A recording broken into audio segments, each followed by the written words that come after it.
حضرت ابن عباس رضی اللہ تعالی عنہما نے اکابر صحابہ کرام رضوان اللہ علیہم اجمعین سے روایت کیا ہے کہ نبی کریم صلی اللہ علیہ وآلہ وسلم نے ارشاد فرمایا، جو شخص ایک مرتبہ ان کلمات کو پڑھتا ہے اللہ تعالیٰ اس پر 1000 رحمتیں اور برکتیں نازل فرماتا ہے، اور جس نے 1000 مرتبہ پڑھا میدان عدل کے دن اس کے بہت بڑے گناہ اگر زمین و آسمان کے خلا کے برابر ہوں گے اور وہ ایک پلڑے میں جمع کیے جائیں گے، اور ان کا یہ کلمات پڑھنا دوسرے پلڑے میں ہوگا اور یہ پلڑا اس کے تمام گناہوں سے بھاری ہو جائے گا، اس کا نامہ اعمال دائیں ہاتھ میں دیا جائے گا، اس سے فرشتے کہیں گے تیرا ان کلمات کا پڑھنا تجھے جہنم کی دہکتی ہوئی آگ سے بچا گیا، اب تو تمام عذاب اور آگ سے بری ہے، اور جنت کے دروازے پر اس کا نام لکھ دیا جاتا ہے۔ بلکہ رسول اللہ صلی اللہ علیہ وآلہ وسلم نے فرمایا کہ وہ اکیلا جنت میں داخل نہیں ہوگا بلکہ میرے ساتھ جنت میں داخل ہوگا۔ اسی طرح رسول اللہ صلی اللہ علیہ وآلہ وسلم کا ایک اور ارشاد مبارک ہے کہ جو بندہ یہ کلمات پڑھتا ہے قیامت کے دن وہ سب سے زیادہ میرے قریب ہوگا اور میری شفاعت کا حقدار ہوگا۔ وہ کلمات یہ ہیں: بسم اللہ الرحمن الرحیم، السلام علیکم ورحمۃ اللہ۔ محترم ناظرین، حضرت ابن عباس رضی اللہ تعالی عنہما سے روایت ہے کہ مجھے ام ایمن رضی اللہ تعالی عنہا نے بتایا، کہتی ہیں مکہ اور مدینہ کے درمیان ایک بستی بوانا میں ایک بت تھا،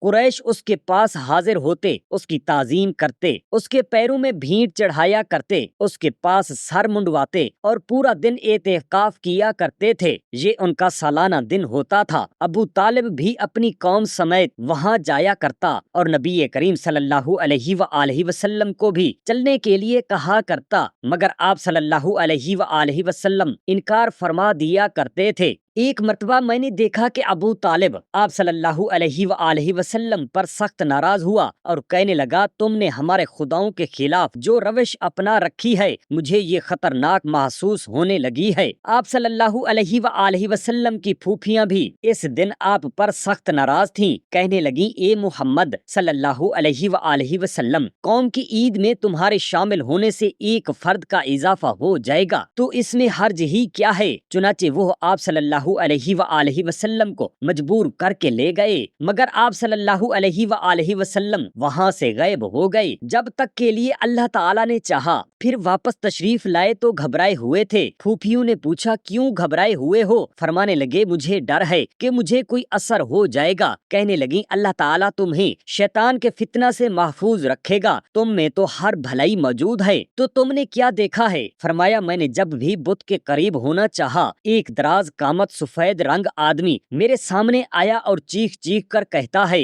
اے محمد صلی اللہ علیہ وآلہ وسلم، پیچھے ہٹ جاؤ، اسے مت ہاتھ لگانا۔ ام ایمن رضی اللہ تعالی عنہا فرماتی ہیں کہ اس کے بعد حضور نبی کریم صلی اللہ علیہ وآلہ وسلم قوم کی عید میں کبھی شامل نہیں ہوئے۔ حضرت عباس رضی اللہ تعالی عنہما سے روایت ہے کہ نبی کریم صلی اللہ علیہ وآلہ وسلم قبل بعثت ابن اپنے امزادوں کے ساتھ ایک مرتبہ اس بت کے پاس کھڑے تھے جو زمزم کے قریب نصب تھا اور اسے اصاف کہا جاتا تھا۔ آپ صلی اللہ علیہ وآلہ وسلم نے کعبہ کی چھت پر نگاہ دوڑائی اور وہاں سے چل دیے۔ امزادوں نے کہا، اے محمد صلی اللہ علیہ وآلہ وسلم، کیا بات ہے؟ آپ صلی اللہ علیہ وسلم نے فرمایا، مجھے اس بت کے پاس کھڑا ہونے سے منع کر دیا گیا ہے۔ حضرت ابو سعید خدری رضی اللہ تعالی عنہ سے روایت ہے کہ ایک یہودی عورت بھنی ہوئی بکری نبی کریم صلی اللہ علیہ وآلہ وسلم کے لیے ہدیہ لائی۔ صحابہ نے اسے کھانا چاہا تو نبی کریم صلی اللہ علیہ وآلہ وسلم نے فرمایا، ہاتھ روک لو، بکری کا ایک ٹکڑا مجھے بتلا رہا ہے کہ وہ زہر آلود ہے۔ چنانچہ آپ نے اس یہودی عورت کو پیغام بھیجا کہ آیا تم نے اس کھانے میں زہر ملایا ہے کہ نہیں؟ کہنے لگی، ہاں، میرا خیال تھا کہ اگر آپ صلی اللہ علیہ وسلم جھوٹے ہیں معاذ اللہ تو میں آپ صلی اللہ علیہ وسلم سے لوگوں کو نجات دلا دوں گی، اور اگر سچے ہیں تو اللہ تعالیٰ آپ صلی اللہ علیہ وآلہ وسلم کو ضرور خبردار کر دے گا۔ نبی کریم صلی اللہ علیہ وآلہ وسلم نے صحابہ سے فرمایا، اللہ تعالیٰ کا نام لو اور کھا جاؤ۔ صحابہ کرام رضوان اللہ علیہم اجمعین نے کھایا اور کسی کو کچھ نقصان نہ ہوا۔ حضرت انس رضی اللہ تعالی عنہ سے روایت ہے کہ ایک یہودی عورت نبی کریم صلی اللہ علیہ وآلہ وسلم کے پاس زہر آلود بھنی ہوئی بکری لے کر آئی۔ آپ صلی اللہ علیہ وسلم نے اس سے کچھ کھایا، بعد ازاں مزاں تحقیقات کے لیے عورت کو آپ صلی اللہ علیہ وآلہ وسلم کے پاس لایا گیا تو آپ صلی اللہ علیہ وآلہ وسلم نے اسے اس بارے میں سوال کیا۔ وہ کہنے لگی ہاں میں آپ کو قتل کرنا چاہتی تھی۔ آپ صلی اللہ علیہ وسلم نے فرمایا اللہ تمہیں مجھ پر کبھی غالب نہیں کرے گا، یا آپ صلی اللہ علیہ وسلم نے یہ فرمایا کہ اللہ تعالیٰ تمہیں کسی مسلمان پر غالب نہیں کرے گا۔ صحابہ نے عرض کیا کیا ہم اسے قتل نہ کر دیں؟ فرمایا نہیں۔ حضرت ابن عباس رضی اللہ تعالی عنہما سے روایت ہے کہ نبی کریم صلی اللہ علیہ وآلہ وسلم نے فرمایا جب میں جنگ سے فارغ ہو کر مدینہ منورہ میں واپس آیا تو مجھے سخت بھوک لگ رہی تھی۔ اتنے میں ایک یہودی عورت سامنے سے مل گئی، اس کے سر پر تھال تھا جس میں بکری کا بھنا ہوا بچہ رکھا تھا اور ہاتھ میں کچھ شکر بھی تھی۔ کہنے لگی اللہ تعالیٰ کی تعریف ہے جس نے آپ کو سلامتی سے مدینہ پہنچا دیا۔ میں نے اللہ تعالیٰ کے لیے نظر مانی رکھی تھی کہ اگر آپ صلی اللہ علیہ وسلم سلامتی سے واپس تشریف لے آئے تو میں یہ بکری ذبح کروں گی اور بھون کر آپ صلی اللہ علیہ وآلہ وسلم کو کھانے کے لیے ہدیہ کروں گی۔ اللہ تعالیٰ نے بکری کو قوت گویائی دی اور وہ چاروں قدموں پر کھڑی ہو کر کہنے لگی اے نبی کریم صلی اللہ علیہ وآلہ وسلم مجھے نہ کھانا، میں زہر اولود ہوں۔ عبد الرحمن عدوی سے روایت ہے کہ حضرت زماد رضی اللہ تعالی عنہ کہتے تھے میں ایک مرتبہ عمرہ کرنے کو مکہ میں آیا، وہاں ایک مجلس میں بیٹھا جس میں ابو جہل، عقبہ بن ربیعہ اور امیہ بن خلف بھی تھے۔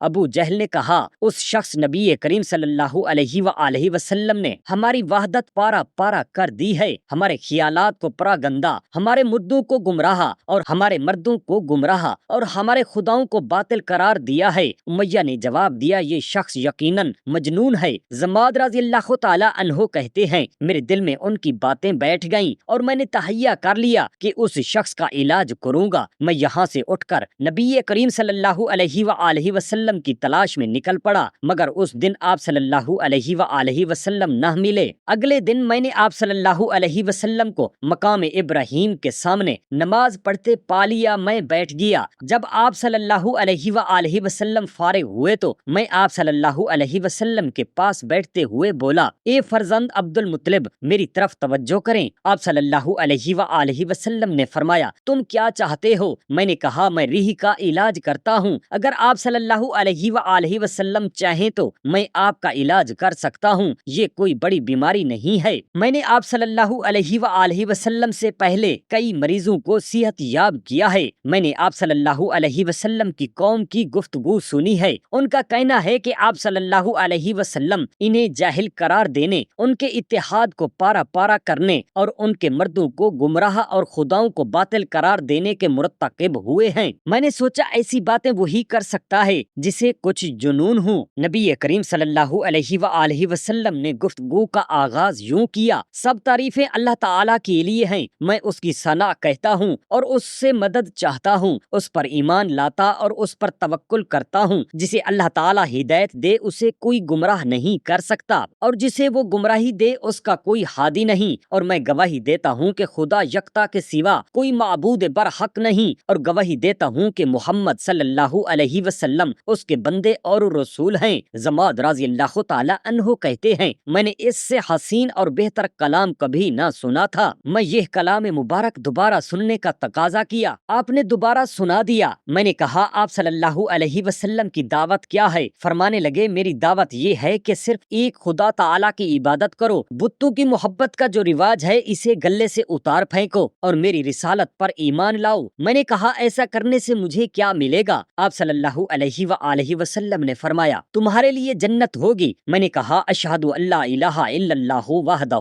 لا شریک لہ، میں بت پرستی سے باز آیا، آئندہ اس کے قریب نہ جاؤں گا، اور گواہی دیتا ہوں کہ آپ صلی اللہ علیہ وآلہ وسلم اللہ کے بندے اور رسول معظم ہیں۔ میں نے آپ صلی اللہ علیہ وآلہ وسلم کے پاس ہی قیام رکھا، قرآن کریم کی چند صورتیں یاد کی اور اپنی قوم کی طرف واپس ہو گیا۔ عبداللہ بن عبد الرحمن عدوی کہتے ہیں کہ نبی مکرم نور مجسم صلی اللہ علیہ وآلہ وسلم نے حضرت علی رضی اللہ تعالی عنہ کو ایک جنگ پر بھیجا، وہاں انہیں ایک جگہ سے اونٹ ملے جو وہ ہانک لائے۔ بعد میں حضرت علی رضی اللہ تعالی عنہ کو معلوم ہوا کہ یہ اونٹ قوم زماد رضی اللہ تعالی عنہ کی ہے۔ آپ صلی اللہ علیہ وآلہ وسلم نے فرمایا انہیں واپس کر دو، چنانچہ اونٹ واپس ہو گئے۔ محمد جبیر بن مطعم رضی اللہ تعالی تعالی عنہ اپنے والد سے روایت کرتے ہیں کہ نبی پاک صاحب الاولاق صلی اللہ علیہ وآلہ وسلم کے پاس بدر کے قیدیوں کے متعلق بات کرنے کے لیے آیا۔ میں نے دیکھا آپ صلی اللہ علیہ وآلہ وسلم اپنے صحابہ کرام کے ساتھ ہیں۔ میں نے کہا آپ صلی اللہ علیہ وآلہ وسلم کی دعوت کیا خوب ہے۔ میں آپ کو گواہ بنا کر کہتا ہوں کہ میں آپ صلی اللہ علیہ وآلہ وسلم پر ایمان لایا اور آپ صلی اللہ علیہ وآلہ وسلم کی تصدیق کر دی۔ اب کیا میں آپ کے پاس رہ سکتا ہوں یا جیسے آپ کی مرضی؟ آپ صلی اللہ علیہ وآلہ وسلم نے فرمایا لوگوں کی طرف سے میری مخالفت تم تو دیکھ چکے ہو، تم اپنے گھر رہو جب تمہیں معلوم ہو کہ میں نے یہاں سے ہجرت کی ہے تو پھر میری پیروی کرنا۔ چنانچہ جب میں نے سنا کہ آپ صلی اللہ علیہ وآلہ وسلم سوئے مدینہ ہجرت کر گئے ہیں تو میں وہاں آپ کے پاس حاضر خدمت ہو گیا۔ میں نے عرض کیا یا رسول اللہ صلی اللہ علیہ وآلہ وسلم کیا آپ مجھے پہچانتے ہیں؟ فرمایا ہاں، تم وہی اسلمی شخص ہو جو میرے پاس مکہ مکرمہ میں آئے تھے اور میں نے تمہیں یہ حکم دیا تھا اور تم نے یہ جواب دیا تھا تو میں مارے خوشی کے کھڑا ہو گیا۔ میں نے یقین کر لیا جو علم اس مجلس سے مل سکتا ہے سارے زمانے میں کہیں نہیں مل سکتا۔ میں نے عرض کیا یا رسول اللہ صلی اللہ علیہ وسلم کس گھڑی میں دعا زیادہ قبول ہوتی ہے؟ آپ صلی اللہ علیہ وآلہ وسلم نے فرمایا رات کے آخری پہر میں اس وقت کی نماز پر فرشتے پہنچتے ہیں اور وہ قبول ہوتی ہے۔ حضرت عبداللہ بن مسعود رضی اللہ تعالی عنہ سے روایت ہے، فرماتے ہیں میں جب نابالغ نوجوان تھا تو مکہ مکرمہ میں عقبہ بن ابی معیط کی بکریاں چرایا کرتا تھا۔ ایک دن نبی کریم صلی اللہ علیہ وآلہ وسلم اور حضرت ابو بکر صدیق رضی اللہ تعالی عنہ میرے پاس آئے۔ جب وہ مشرکین سے جان بچا کر نکلے تھے مجھ سے کہنے لگے اے لڑکے ہمارے پینے کے لیے تیرے پاس کچھ دودھ ہے؟ میں نے کہا میرے پاس دودھ امانت ہے، میں تمہیں نہیں پلا سکتا۔ انہوں نے کہا کیا تیرے پاس ایسی کمسن بکری ہے جسے ابھی نر جانور کے ساتھ جفت نہ کیا ہو؟ میں نے کہا ہاں ہے، اور میں نے ایک وہ بکری پیش کر دی تو حضرت ابو بکر صدیق رضی اللہ تعالی عنہ نے اس کے پاؤں پکڑے اور نبی کریم صلی اللہ علیہ وآلہ وسلم نے اس کے تھنوں پر ہاتھ پھیرا اور کچھ دعا پڑھی۔ دیکھتے ہی دیکھتے اس کے تھن دودھ سے بھر گئے۔ حضرت ابو بکر صدیق رضی اللہ تعالی عنہ ایک پیالہ نما پتھر لے آئے اور اس میں دودھ دوہنا شروع کر دیا۔ جب نبی کریم صلی اللہ علیہ وآلہ وسلم اور حضرت ابو بکر صدیق رضی اللہ تعالی عنہ نے خود بھی پیا اور مجھے بھی پلایا، پھر نبی کریم صلی اللہ علیہ وآلہ وسلم نے اس کے تھنوں کو حکم دیا کہ سکڑ جاؤ تو وہ تھن سکڑ گئے۔ اگلے دن میں نبی کریم صلی اللہ علیہ وآلہ وسلم کے پاس حاضر ہوا اور عرض کی یا رسول اللہ صلی اللہ علیہ وآلہ وسلم مجھے مبارک کلام قرآن پاک کا کچھ حصہ سکھلائیے۔ آپ نے فرمایا تم واقعی سیکھنے والے نوجوان ہو۔ چنانچہ میں نے آپ صلی اللہ علیہ وآلہ وسلم کی زبان مبارک سے 70 قرآنی آیات کریمہ یاد کی جن میں کوئی دوسرا آدمی میرے ساتھ شریک نہ تھا۔ حضرت ابو دجانہ رضی اللہ تعالی عنہ جب صبح کی نماز پڑھ لیتے تو جلدی سے نکل کر چلے جاتے اور دعا میں بھی شریک موجود نہ ہوتے۔ رسول اللہ صلی اللہ علیہ وآلہ وسلم نے ان سے ان کا سبب دریافت کیا۔ انہوں نے کہا میرے پڑوسی کے ہاں ایک کھجور کا درخت ہے، ہوا سے رات کو اس کی کھجوریں میرے گھر میں گر پڑتی ہیں، میں اپنے بچوں کے جاگنے سے پہلے ہی انہیں اٹھا کر اسی پڑوسی کے گھر میں پھینک دیتا ہوں۔ رسول اللہ صلی اللہ علیہ وآلہ وسلم نے اس کھجور کے درخت کے مالک سے کہا کہ اپنا کھجور کا درخت میرے ہاتھ 10 کھجور کے درختوں کے عوض میں جس کی رگیں طلا سرخ اور زبرجد سبز کی ہوں گی اور شاخیں مروارید سفید کی ہوں گی جو تجھے جنت میں ملیں گی بیچ ڈال۔ اس نے کہا کہ میں حاضر کو غیب کے عوض میں نہیں بیچتا۔ حضرت ابو بکر صدیق رضی اللہ تعالی عنہ نے اس سے کہا کہ میرے فلاں مقام پر جو 10 کھجور کے درخت ہیں ان کے عوض میں تجھ سے یہ درخت خریدتا ہوں۔ وہ منافق خوش ہو گیا اور جو کھجور کا درخت اس کے گھر میں تھا اس نے حضرت ابو دجانہ رضی اللہ تعالی عنہ کو دے دیا اور اپنی بیوی سے کہنے لگا میں نے یہ درخت حضرت ابو بکر صدیق رضی اللہ تعالی عنہ کے ہاتھ 10 کھجور کے درختوں کے عوض میں جو فلاں مقام پر ہیں بیچ ڈالا، اور یہ درخت تو میرے ہی گھر میں ہے، اس کے مالک کو تھوڑی سی کھجوروں کے سوا نہ دیا کرنا۔ اس رات جب وہ سو کر صبح کو اٹھا تو دیکھا کہ وہ درخت حضرت ابو دجانہ رضی اللہ تعالی عنہ کے مکان میں کھڑا ہے۔ روایت ہے کہ جب حضور نبی کریم صلی اللہ علیہ وآلہ وسلم کی شان کے ڈنکے بجنے لگے تو ابو جہل آپ کو شہید کرنے کی تدبیریں سوچنے لگا۔ اس نے سوچا کہ کیوں نہ اپنے مکان کے دروازہ پر ایک کنواں کھود دوں، کنویں کے منہ کو گھاس اور مٹی سے ڈھانپ دوں اور خود بیمار بن کر لیٹ جاؤں۔ میری علالت کی خبر سن کر محمد صلی اللہ علیہ وآلہ وسلم عیادت کے لیے ضرور آئیں گے، اس طرح وہ کنویں میں گر پڑیں گے، اللہ اکبر، تو ہم فوراً کنواں کو مٹی سے بھر دیں گے، اس طرح معاذ اللہ نبی کریم صلی اللہ علیہ وآلہ وسلم مٹی تلے دب کر شہید ہو جائیں گے۔ کفار کو یہ تجویز بہت پسند آئی۔ ابو جہل نے تجویز کے مطابق کنواں کھدوایا اور خود بیمار بن کر لیٹ گیا۔ حضرت صلی اللہ علیہ وآلہ وسلم نے جب یہ سنا کہ ابو جہل سخت بیمار ہے تو اپنے خلق عظیمی کی وجہ سے آپ صلی اللہ علیہ وآلہ وسلم ابو جہل کی خبر گیری کے لیے تشریف لے گئے۔ ابو جہل کے دروازہ پر پہنچے تو حضرت جبرائیل امین علیہ السلام نے حاضر ہو کر عرض کیا، یا رسول اللہ صلی اللہ علیہ وآلہ وسلم، ابو جہل لعین نے آگے کنواں کھود رکھا ہے، آپ واپس تشریف لے جائیے۔ حضور نبی کریم صلی اللہ علیہ وسلم واپس تشریف لے گئے۔ ابو جہل کو جب معلوم ہوا کہ آپ واپس جا رہے ہیں تو اس بیمار نے بستر سے ایک لمبی چھلانگ لگائی اور تیزی سے دوڑا تاکہ حضور اقدس صلی اللہ علیہ وآلہ وسلم کو پکڑ کر کنویں میں دھکیل دے۔ جلد بازی میں وہ خود کنویں میں گر پڑا۔ کفار نے بہت چارہ کیا لیکن ابو جہل کو نہ نکال سکے۔ انہوں نے رسا ڈال کر نکالنا چاہا لیکن ناکام رہے۔ آخر کنویں کی تہ سے ابو جہل پکارا، محمد صلی اللہ علیہ وآلہ وسلم کو بلا لاؤ، اس کائر مذلت سے وہی نکال سکتے ہیں۔ کفار نے بلایا تو نبی کریم صلی اللہ علیہ وآلہ وسلم تشریف لے آئے۔ کنویں کی منڈیر پر کھڑے ہو کر آپ نے فرمایا، اس کنویں سے اگر میں تمہیں نکال باہر کروں تو کیا توحید رسالت پر ایمان لے آؤ گے؟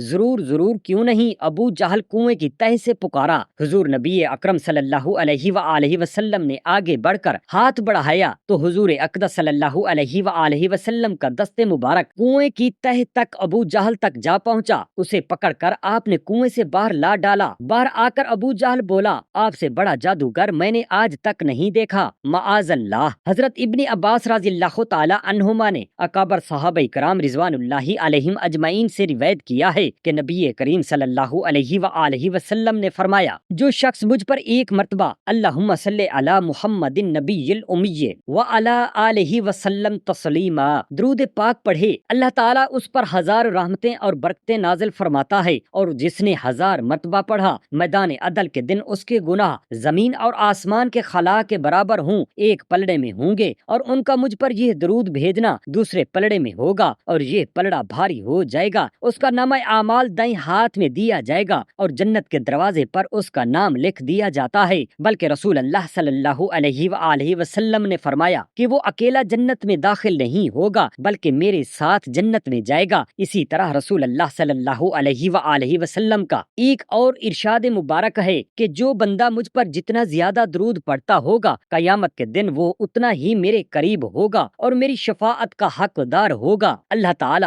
ہم تمام مسلمان بہن بھائیوں کو حضور نبی اکرم صلی اللہ علیہ وآلہ وسلم پر درود شریف پڑھنے کی سعادت نصیب فرمائے، آمین یا رب العالمین۔ جزاک اللہ خیرا کثیرا۔